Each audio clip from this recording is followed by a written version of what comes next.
안녕하세요. 정민규의 역사 뽀개기 오늘 첫 시간 시작해 보겠습니다. 반갑습니다. 저는 역사를 사랑하고 역사를 존중하며 또 역사를 통해 미래를 열자고 주장하는 사람입니다. 자, 우리 채널의 이름은 역사 뽀개기가 되겠습니다.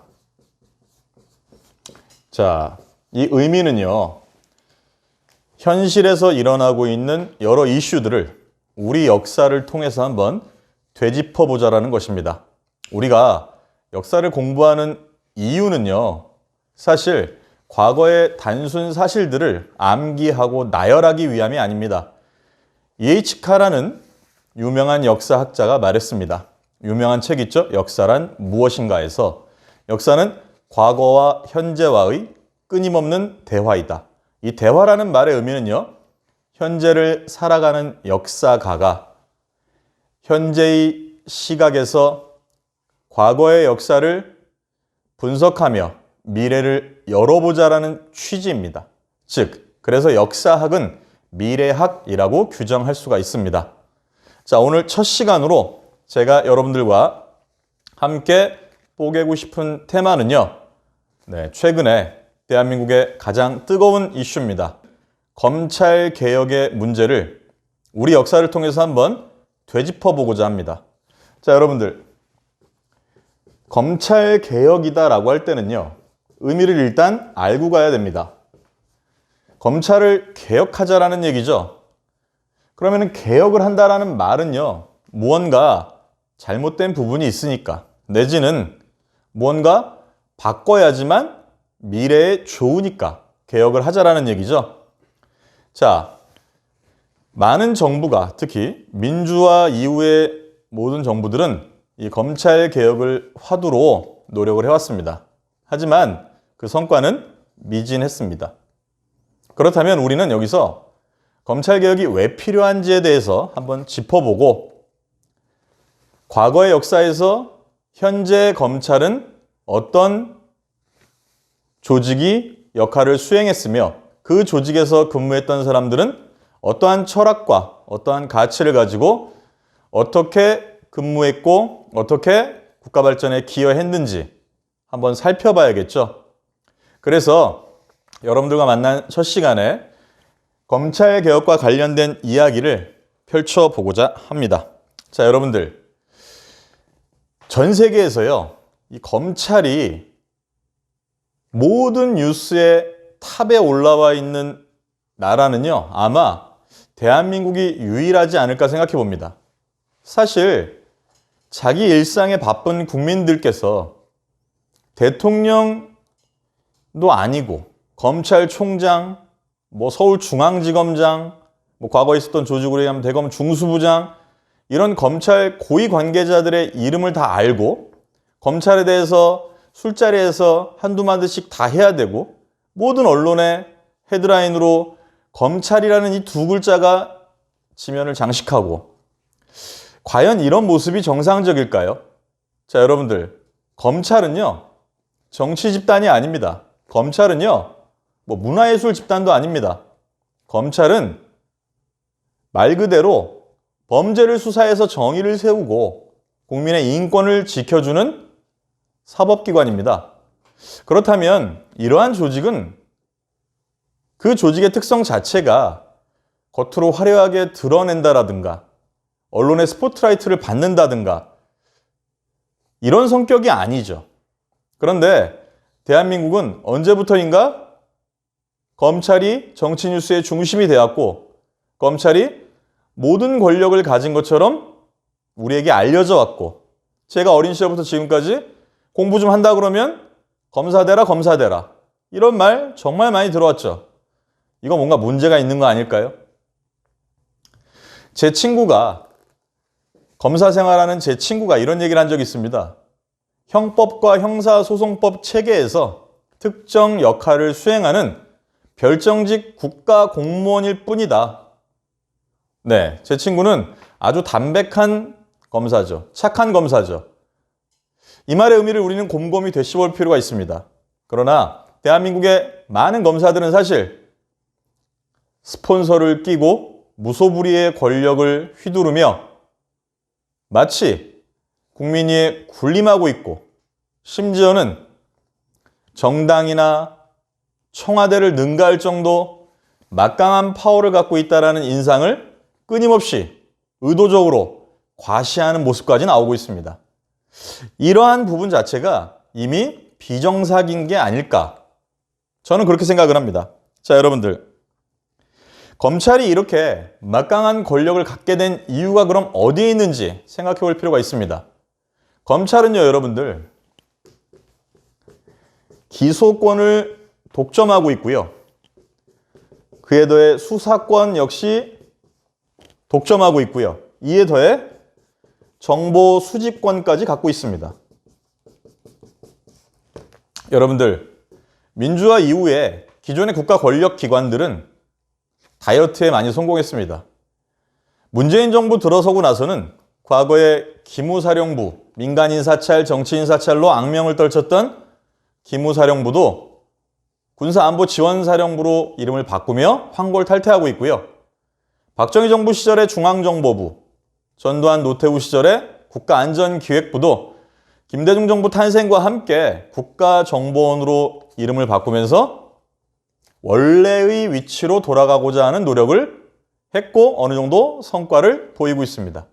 그런데 유독 여전히 검찰만이 법무부의 외청임에도 불구하고 검찰의 순회는 검찰청장이라고 부르지 않고 검찰총장이라고 부릅니다.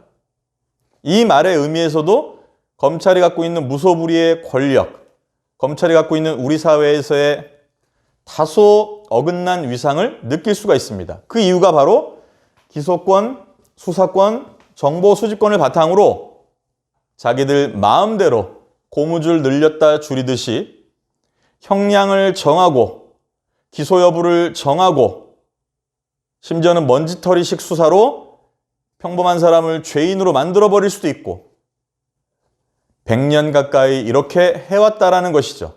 게다가 조직 내부에서는요, 검사 동일체의 원칙이 적용됩니다. 뭡니까?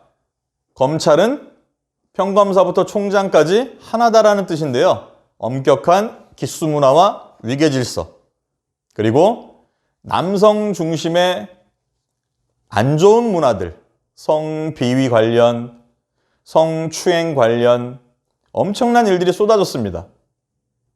그런데 여기서 우리가 더 염려해야 될 것은 이러한 검찰의 행태에 대해서 국민들이 많이 알고 계시지만 놓칠 수밖에 없는 것은 언론이 검찰과 협잡하거나 기생해서 검언일체가 되어 기존 검찰의 그릇된 행태들을 덮어주고 공생해 왔다라는 사실이죠. 자, 그런데 여기서 우리가 기소권, 수사권은 이제 검경개혁을 통해서 어느 정도 제자리매김하고 있습니다. 그러나 최근에 윤석열 검찰총장 징계와 관련한 요건 중에 하나로 언급됐던 판사 사찰 문제가 있죠. 그런 문제에서도 역시 검찰은 자신들의 정보 수집과 관련된 권리를 남용하고 있다는 평가가 분명히 있습니다. 자, 검찰이 이렇게 막강한 권력을 갖고 우리 사회의 상층부 권력 카르텔을 형성해 올 수 있었던 이유는요, 가장 직접적으로는 어디에 있냐면요, 바로 일제 식민 통치기에 그 뿌리를 두고 있습니다. 조선 총독 데라우치 마사다케는요, 1912년 조선 형사령을 만들어냅니다. 자, 역사를 보면은요, 왜 그랬는지, 지금 왜 이러고 있는지 파악이 됩니다. 우리 한국 사회에서 벌어지고 있는 많은 문제점들의 뿌리는 결국 일제 식민 통치에 다 있습니다. 이 조선 형사령의 내용을 보면은요, 수사권, 기소권을 검찰에게 몰아줬고요, 독립운동가를 때려잡는데 아주 쉽게 검찰의 권력을 이용해야 했기 때문에 11조에 이런 규정이 있습니다. 검사는 현행범이 아닌 사건이라도 수사 결과 급속한 처분을 요하는 것이라 사료될 때는 공소 제기 전에 영장을 발부해 검증 수색 물건 압수를 하고 피고인 또는 증인을 신문하거나 또는 감정을 명할 수 있다라고 규정하고 있습니다. 여기서 포인트는요. 현행 범인 사건이 아니라 현행 범위 아닌 사건도 가능하다라는 것. 영장을 신청하는 게 아니라 검사가 영장을 발부할 수 있다는 것이죠. 자, 여러분들 왜 이렇게 막강한 권한을 줬을까요? 독립운동가들을 손쉽게 색출하고 적발해서 때려잡으라는 조선 총독부의 지침이었던 것이죠. 자, 여기에 뿌리를 두고 있는 이 검찰의 독점적 권력은 이제 공수처 관련된 법이 국회 본회의를 통과함으로써 많은 개혁이 있을 것으로 예상이 되고 있습니다. 하지만 이러한 과정들이 순탄치만은 않을 것 같습니다. 왜? 개혁은요, 단순간에 이루어지지 않습니다. 많은 시간이 필요하다는 것을 역사는 보여주고 있습니다. 자, 여러분들. 촛불을 통해서 박근혜 전 대통령을 탄핵시켰고 새로운 권력을 창출했습니다. 여기서 우리는 촛불 정신을 한번 되짚어 볼 필요가 있겠습니다. 단순히 집권당을 바꾸고 대통령을 바꾸는 데 그치는 것일까요? 아닙니다. 우리 국민들이 아주 어린 꼬마아이들부터 구순이 넘은 할머니, 할아버지들까지 강추위에 촛불을 들고 거리에 나왔던 이유는 뭘까요? 민주공화국을 실체 있게끔 만들자라는 얘기입니다. 법 앞에 만인이 평등한 나라, 주권 재민이 실현되는 나라. 자, 이러한 촛불 정신은 바로 민주주의 정신입니다. 즉, 한국 사회의 후진적 제도들을 정상화시켜서 경제 규모에 걸맞는 선진 사회를 만들자라는 것입니다. 이런 의미에서 각종 불합리한 적폐들은 반드시 개혁되어야 한다는 것입니다.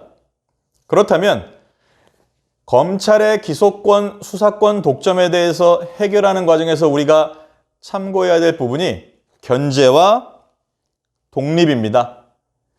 검찰 권력을 견제하기 위해서는 상호 견제가 돼야 된다. 그것은 사법체계 안에서 수사권, 기소권과 관련된 많은 권한들을 검찰만이 독점해서는 안 되고 다른 사법기관들도 나눠 가져야 된다는 것이죠. 이 나눠 갖는다라는 의미에서 우리가 교훈으로 삼을 수 있는 나라가 있습니다. 멀리서 찾지 않아도 됩니다. 바로 조선입니다. 고려도 마찬가지인데 특히 조선입니다. 수사권을 여러 기관에 분산시킴으로써 정의를 실현하는 한편 권력기관을 서로 견제시켰습니다. 자, 그러면 조선의 어떤 기관이 현재 검찰로 볼 수 있을까요? 사헌부가 바로 검찰이라고 할 수 있습니다. 자, 그러면 사헌부만 있었을까요? 조선이란 나라는 또 뭐가 있죠? 의금부가 있습니다. 근데 국민들은 사극이나 영화를 통해서 이름은 많이 들어봤지만 사헌부가 검찰이고 의금부가 바로 공수처 역할을 하는 것입니다. 만약에 사헌부에서 조직 이기주의나 내지는 사헌부 관원이 사익을 위해서 수사를 방기하거나 범죄 혐의를 은닉하거나 자기들 마음대로 수사할 경우에 의금부에서는 즉각 사헌부 관료를 구속했습니다. 의금부에서 같은 행위를 한다. 그럼 당연히 사헌부에서 탄핵에 나서게 되고 사헌부에서 절차를 밟게 됩니다. 자, 그렇다면 조선이란 나라는 또 뭐가 있었냐면요. 지금의 법무부 격인 지금의 법무부는 형조가 있었습니다.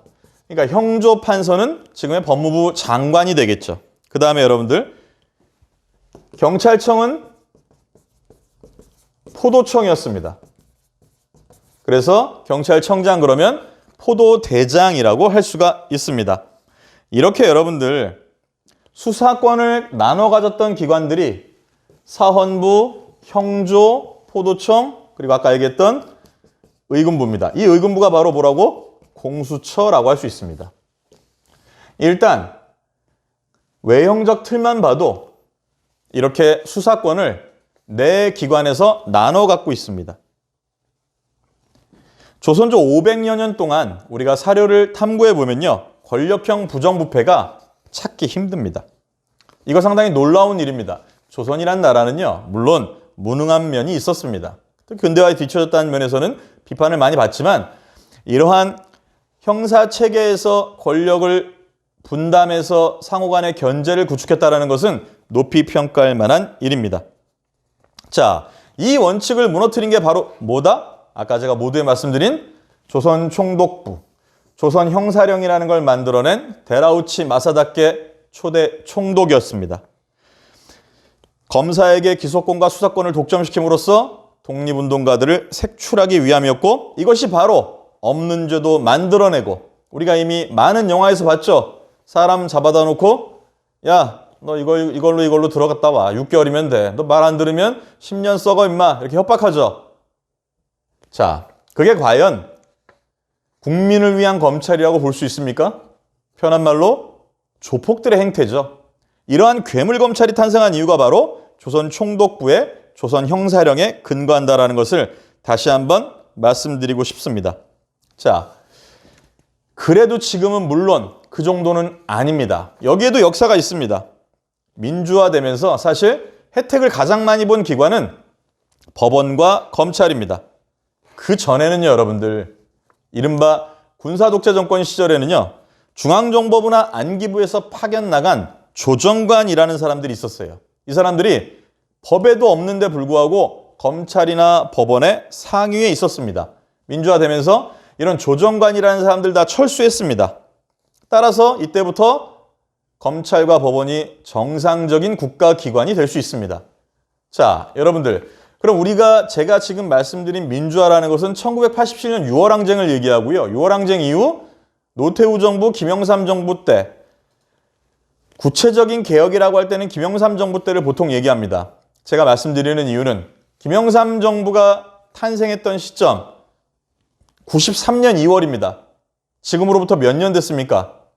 불과 30년도 채 되지 않았습니다. 즉, 조선 총독부에서 조선 형사령을 만들어서 검찰에게 무소불위의 권력을 주며 괴물검찰의 기초를 닦은 게 100년이 더 된 일입니다. 그러면 외형적으로 검찰과 법원이 정상적인 국가기관이 된 것은 30여 년이 채 되지 않는다는 사실입니다. 우리가 너무 성급하지 않아도 된다는 얘기입니다. 대한민국이 위대한 나라고 국민들이 똑똑하기 때문에 30여 년이 채 되지 않은 상태에서 공수처를 출범시킬 직전에 와 있다는 것입니다. 자, 여러분들, 만약에 군사정권 당시 조정관들이 철수하며 검찰과 법원이 정상적인 국가기관이 됨과 동시에 그때부터 그들이 누렸던 과거의 영화를 버리고 과거의 잘못된 부분들을 스스로 반성하며 그들의 권력을 국민들에게 돌려주고 진정 국가와 국민을 위한 사법기관으로 거듭났다면 지금 검찰과 법원이 OECD 국가들 중 최하위의 기록을 하진 않을 겁니다. 어느 부분에서 최하위일까요? 그 소속된 인원들이 능력이 최하위일까요? 아닙니다. 신뢰도가 최하위를 기록하고 있습니다. 자, 제가 이 말을 하면서도 상당히 씁쓸합니다. 신뢰도 1위를 가져도 시원찮을 판에 국민들로부터 신뢰도 최하위를 기록하고 있는 국가기관으로 자리매김하고 있는 것이죠. 자, 여러분들, 지금 검찰개혁의 여망과 검찰개혁의 역사적 대의보다는 언론을 장식하고 있는 것은 추미애 장관, 조국 전 장관, 윤석열 검찰총장의 개인사, 그중에서도 비리, 흠결, 사생활, 이걸 짚어보자는 게 아닙니다. 우리는 검찰개혁이 왜 필요하고 검찰은 왜 이렇게 괴물검찰이 됐고 검찰개혁을 해야지만 우리 역사에 변화가 올 수 있고 이런 부분에 대해서 체크해보고자 하는 것입니다. 자, 제가 조선의 사헌부를 말씀드렸는데요. 사헌부 같은 경우에도 역시 검찰 못지않게 위세는 대단했습니다. 저는 이렇게 생각합니다. 검찰은요, 범죄를 수사해서 정의를 세우고요, 각종 흉악범들을 처단해야 됩니다. 그러려면 강력한 위세가 없이는 조직의 위용을 갖출 수가 없습니다. 즉, 검찰개혁이 검사들의 사기를 꺾고 검찰이라는 조직을 약화시키는 개념이 아닙니다. 비정상적이었던 부분들 때문에 정치에 피해를 주고 국민들을 눈살 찌푸리게 하고 이런 부분들을 없애자라는 것이죠. 제가 사헌부 얘기를 한 거는요. 위세가 셌습니다. 하지만 우리가 기억해야 될 것, 사헌부는 국민들로부터 존경받았습니다. 권력이 큰 만큼 그에 따르는 책임을 철저하게 수행했습니다. 조정회의가 열리면 사헌부 관료들은 가장 먼저 들어가서 가장 늦게 나옵니다. 왜 그럴까요? 타 부처의 관리들과 마주치는 일 자체를 스스로 피합니다. 왜? 그래야지만 공명정대하게 자신의 직무를 수행할 수 있기 때문이죠. 게다가 사헌부 관료들이 존경을 받고 사헌부가 백성들로부터 인정받았던 이유는 사헌부의 수장, 자기 기관의 수장, 즉 대사헌이라고 할 수 있죠. 자기 기관의 수장이라 할지라도 거침없이 비판합니다. 이런 결기가 있었습니다. 하나의 예만 들어보겠습니다. 중종 2년입니다. 이점이라는 인물이 대사헌이 됐습니다. 연산군에게 아첨에서 꿩을 헌납한 자라는 이유로 탄핵합니다. 누가? 바로 사헌부 관료들입니다. 스스로에게 엄격했다라는 얘기입니다. 본인에게 털끝만한 하자라도 있으면 스스로 물러납니다. 그것을 우리는 피혐이라고 했고요. 친족이 유관부서에 배치되면 둘 중 한 사람은 스스로 사직합니다. 상피라고 합니다. 나머지 하나는 권력을 운용함에 있어 견제와 균형이 있었다는 것입니다. 왕명 사건을 수사하는 게 의금부였고요. 포도청, 아까 말씀드린 형조 수사권이 있었고요. 그 다음에 서울특별시에 해당하는 한성부 역시 수사권을 갖고 있었다는 사실. 쉬운 말로 표현하면 사헌부가 봐주기 수사를 한다거나 사헌부가 흐지부지 개인의 이해관계에 얽매여서 제대로 안 할 경우 어디가 재수사한다? 그렇죠. 의금부와 형조가 재수사에 과감하게 나서는 것입니다. 게다가 우리가 놀라운 것은요. 사헌부와 사간원을 우리는 대간이라 그러는데요. 이 대간의 인사권을 제도적으로 독립시켰다는 것이죠. 즉, 대간의 인사권만은 2조 판서, 지금의 행정안전부 장관입니다. 2조 참판, 차관이죠. 이 사람한테 주지 않습니다. 국장격인 2조 전랑에게 줍니다. 다음 시간에는 조선의 검찰이었던 사헌부에 대해서 살펴보는 시간을 갖도록 하겠습니다. 고맙습니다.